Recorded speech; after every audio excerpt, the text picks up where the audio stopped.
Hello my friends, this video is about 5 skills every singer should learn. It doesn't matter if you're a complete beginner or a seasoned professional. If you can learn some of these skills, it's going to make your life a heck of a lot easier. Number 1 is basic piano skills. I chose to include basic piano skills at number 1 simply because it's my most frequently asked question.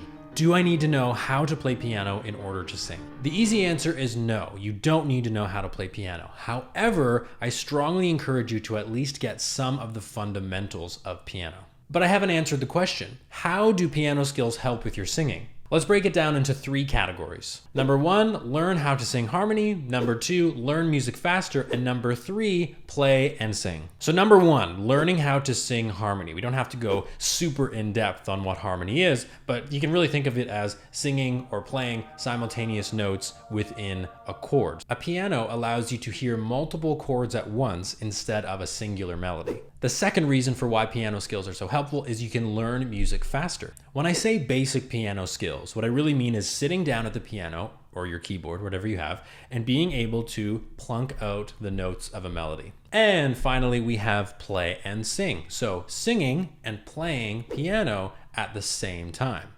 It's a little bit funny. Let's look at a very simple but well-known example. Let It Be by the Beatles. When I find myself in times of trouble. It consists of 4 chords. C major, G major, A minor, F major.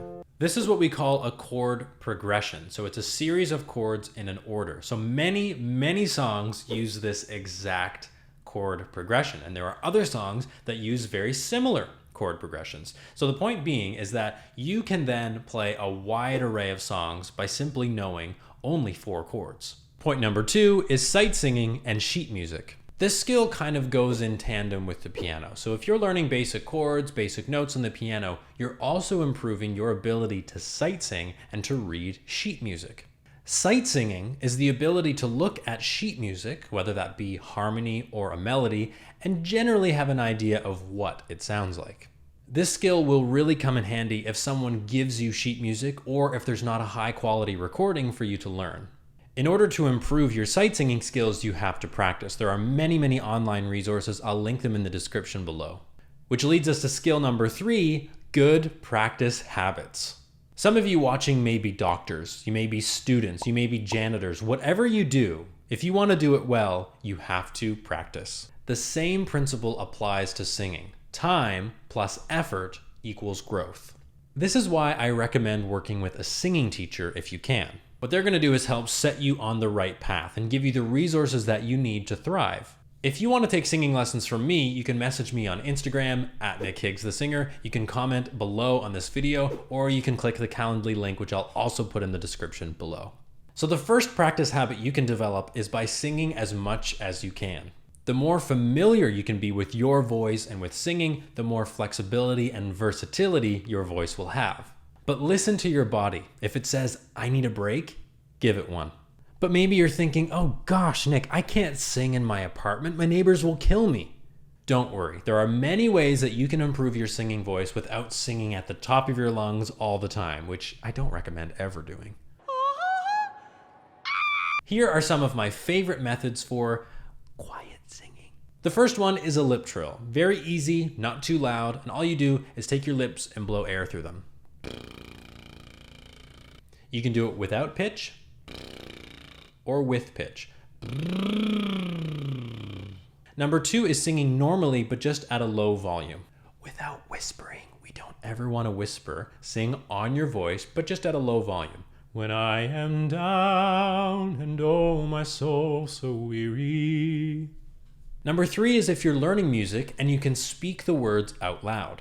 You can also read the words in rhythm, you can add nonsense syllables in your song. All of these things can be done at a low volume. Skill number 4 is developing thick skin.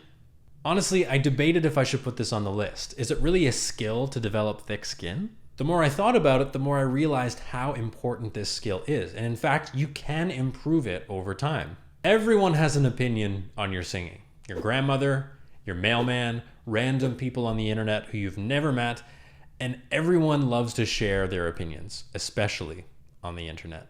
And while some opinions and comments are great and they may lift your spirits, others don't. Some people are so insecure about their own singing or their own lives that they feel the need to bring you down. Try your best to just block out the haters, don't give in to rude comments, and your life will be much better because of it. Skill number 5 is mindfulness. I learned very recently that being in control of your mind is one of the most difficult but most rewarding skills a human being can have. In our busy lives, it can be extremely difficult to stay focused. I know I struggle with staying focused on a daily basis, but mindfulness helps me with this. Think about it. Your phone is a constant stream of content. You could scroll for hours, days, months, year. There's no end in sight. And although we may enjoy the constant scrolling, it's not good for our brains to have so much input all the time. So one way that you can slow down the mind and find some calm and focus in your life is to practice mindfulness. To me, mindfulness is about taking time for yourself. It's the opportunity for you to take a few moments to yourself, close your eyes, breathe in and out slowly for as long as you'd like.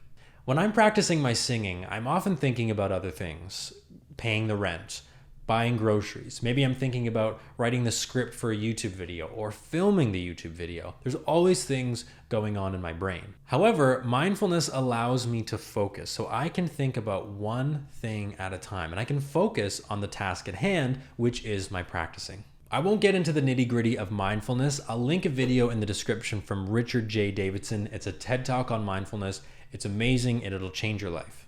I actually wrote a blog post on my website about how I use the Headspace app, which is a fantastic mindfulness and meditation app, in my own music making.